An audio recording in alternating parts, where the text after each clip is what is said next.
सुप्रभात। इंद्रियों के गुलाम मत बनो,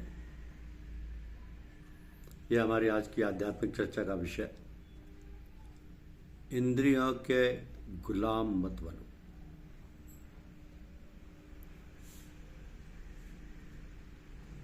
मन से राग द्वेष को निकालकर अनासक्त भाव से इंद्रियों के द्वारा विषयों का भोग करना चाहिए, न कि राग द्वेष युक्त होकर तथा इंद्रियों के गुलाम बनकर। इंद्रियों को गुलाम बनाकर उनसे काम लो, उनके गुलाम बनकर कहने में मत चलो। जीवन बहुत थोड़ा है, सबसे प्रेम पूर्वक हिल मिलकर चलो, सबसे बर्ताव करो, अमृत का विस्तार कर जाओ, विष की बूंद भी कहीं न डालो। तुम्हारा प्रेम पूर्वक व्यवहार अमृत है और द्वेषपूर्ण व्यवहार ही विष है। घंटे भर के लिए भी कोई आदमी तुमसे मिले तो अपने प्रेम पूर्ण सरल व्यवहार से उनके हृदय में अमृत भर दो। सावधान रहो, तुम्हारे पास से कोई विष न ले जाए। हृदय से विष को सर्वथा निकाल कर अमृत भर लो और पद पद पर वही अमृत वितरण करो।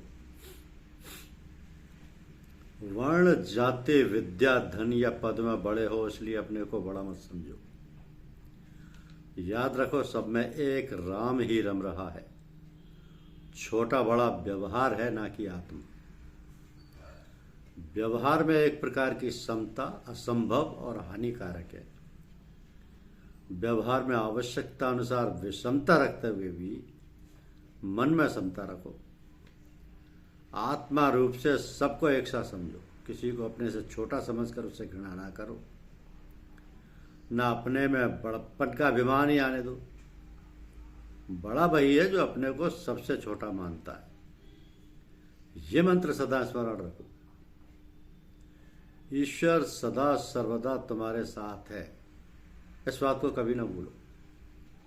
ईश्वर का साथ जानने का भाव तुम्हें निर्भय और निष्पाप बनाने में बड़ा मददगार होगा।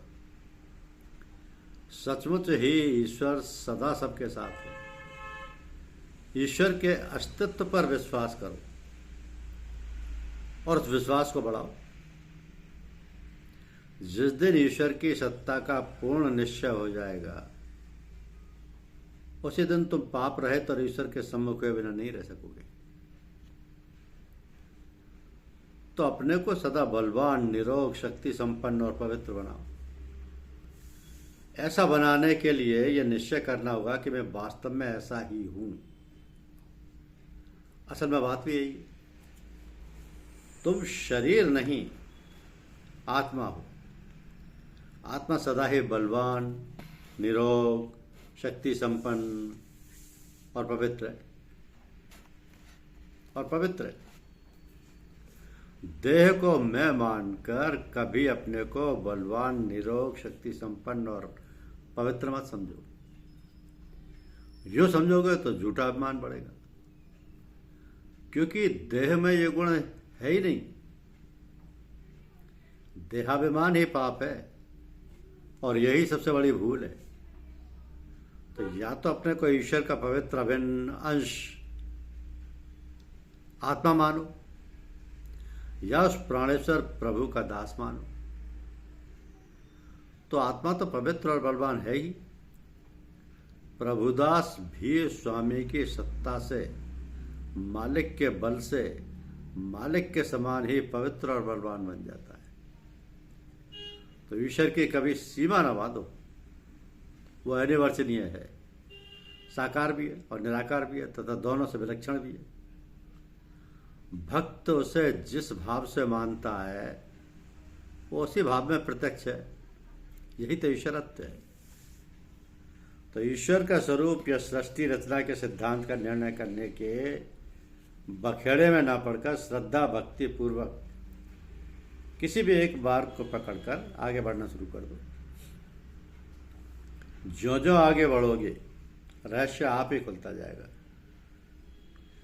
चलना शुरू न कर व्यर्थ ही निर्णय में लगे रहोगे तो किसी न किसी मत के आग्रही बनकर जीवन की लड़ाई झगड़े में ही व्यर्थ हो जाओगे।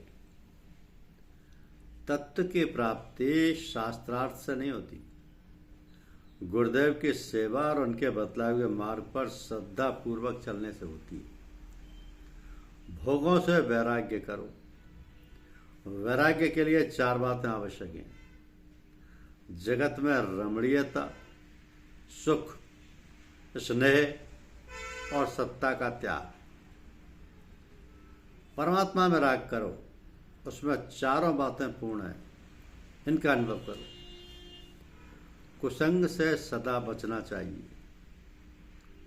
और सत्संग का आश्रय लेना चाहिए। विषयी पुरुषों का संग तो बहुत ही हानिकारक है।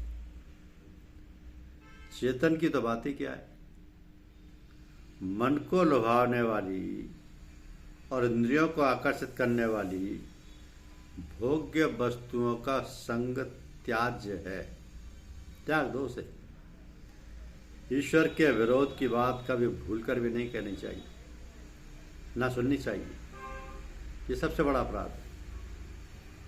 इसलिए मन से राग द्वेष को निकालकर अनासक्त भाव से इंद्रियों के द्वारा विषयों का भोग करना चाहिए, ना कि राग द्वेष युक्त होकर तथा इंद्रियों के गुलाम बनकर।